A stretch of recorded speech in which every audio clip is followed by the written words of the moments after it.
यह कहानी एक मामूली कहानी नहीं है। इस कहानी को सुन के जो एक इंसान सफल होना चाहता है, इस कहानी के अंदर उसको रिलेट करके वो सारी बातें मिलेगी जो कहीं न कहीं वो ज़िंदगी में जानना चाहता है। कभी-कभी ज़िंदगी में हमें सारी चीज़ें पता होते हुए भी हम वो काम बार-बार करते हैं जो सच में हमारे लिए बहुत गलत होता है और हम जानते हुए भी उन आदतों को कभी अपने आप से दूर नहीं कर पाते।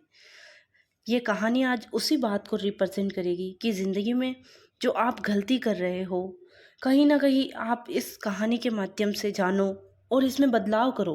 एक लड़का था, जो मिडिल क्लास फैमिली से था। उसके पापा एक फैक्ट्री में मज़दूरी का काम किया करते थे। उनकी तनख्वाह मात्र 8,000 रुपये महीने की थी। लेकिन फिर भी वो हमेशा यही चाहते थे हमारा बेटा बड़ा होकर अपनी ज़िंदगी में कुछ नया अचीवमेंट करे और कुछ नई ऊँचाइयों पर पहुँचे और हो सके तो वो मुझसे भी बेहतर बने। क्योंकि माँ-बाप हमेशा ज़िंदगी में वही इंसान होते हैं जो अपने बच्चों को अपने से ऊपर रखते हैं।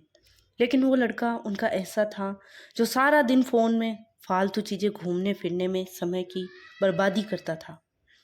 उसे अपने पापा से कोई मतलब नहीं था।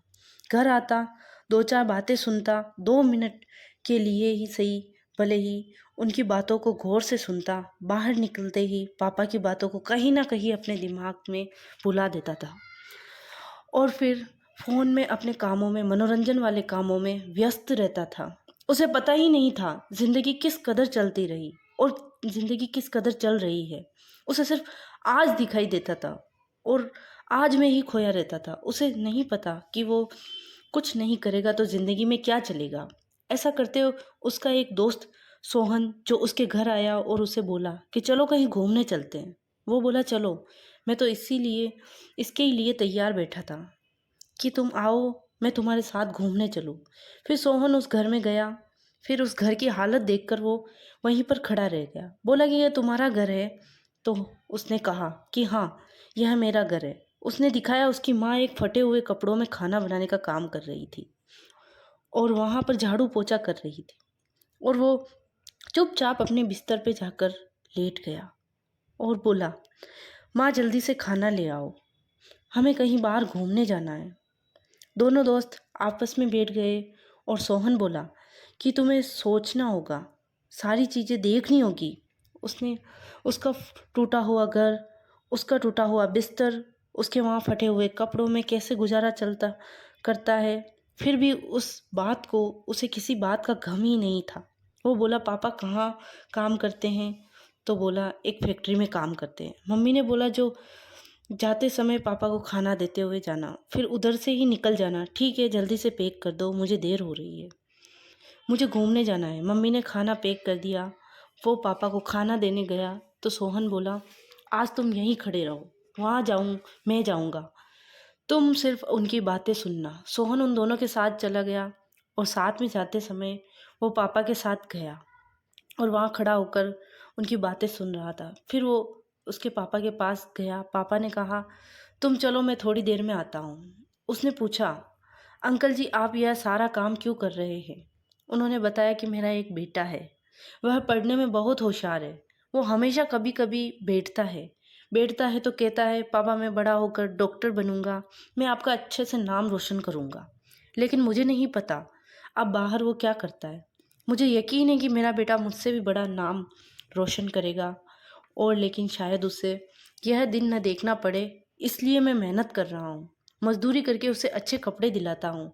अपने भले ही फटे हुए कपड़े पहनकर काम चल जाता है, लेकिन उसकी माँ भले ही अच्छी साड़ी नहीं पहनती, लेकिन हम उसके लिए बेहतर करते हैं क्योंकि वो हमारा इकलौता बेटा है। इसलिए मैंने पिछले महीने एक नया फ़ोन ला कर दिया। उस फ़ोन में वो पढ़ाई करता है, उस फ़ोन में वो अच्छी चीज़ें सीखता है। लेकिन वो क्या करता है पता नहीं, लेकिन मुझे यकीन है मेरा बेटा एक दिन मेरा नाम ज़रूर रोशन करेगा। उसका दोस्त वहाँ पर खड़ा होकर उसकी बातें सुन रहा था और वो सोहन उसकी बातें सुनवा रहा था। वो चुपचाप खड़ा, उसकी आंखों से आंसू निकल आए।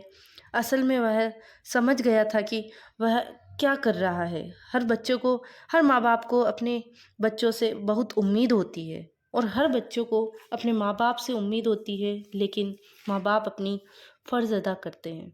लेकिन आप लोग में से कुछ बच्चे नहीं करते। शायद ही कुछ गिने चुने बच्चे हो जो माँ बाप के लिए कुछ करते हो, जिन्हें समझदारी है, जो जानते हैं कि ज़िंदगी में उनके कर गुजरने से कितने लोगों की उम्मीद है, उनके परिवार, उनके रिश्तेदारों की कितनी उम्मीद है, जो इस बात को समझते हैं वो कभी अपने समय को बर्बाद नहीं करेंगे।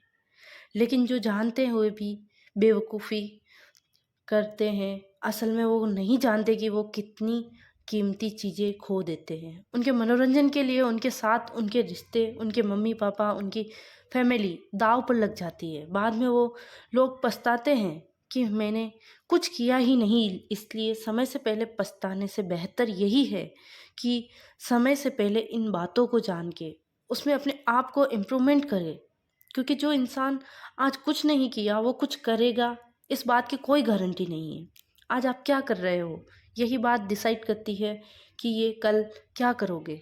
इसलिए आप नहीं जानते कि अगर आप थोड़ा-सा मनोरंजन के साथ-साथ अगर आप खो गए हो तो आपकी यह सबसे बड़ी भूल है। क्योंकि ज़िंदगी का यह पल, हर एक पल बहुत कीमती होता है। जो आप अभी कर रहे हो, वो आप कल भी कर सकते हो।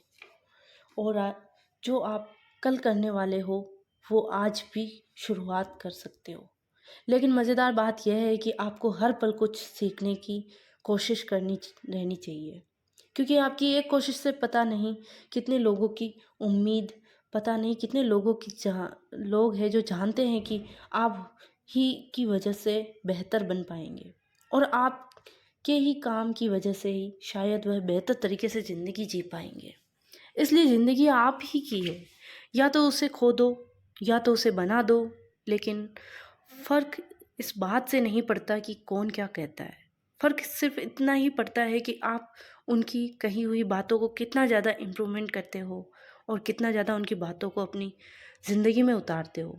और यह फिर अब आपकी फैमिली की बात हो या फिर आपके किसी फ्रेंड की बात हो, ज़िंदगी में आपको कोई नहीं बदल सकता।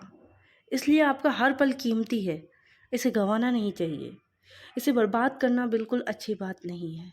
हर समझदार इंसान कभी ऐसा काम नहीं करते। बाकी आपको यह कहानी कैसी लगी? आपने क्या सीखा? कमेंट करके ज़रूर बताएं।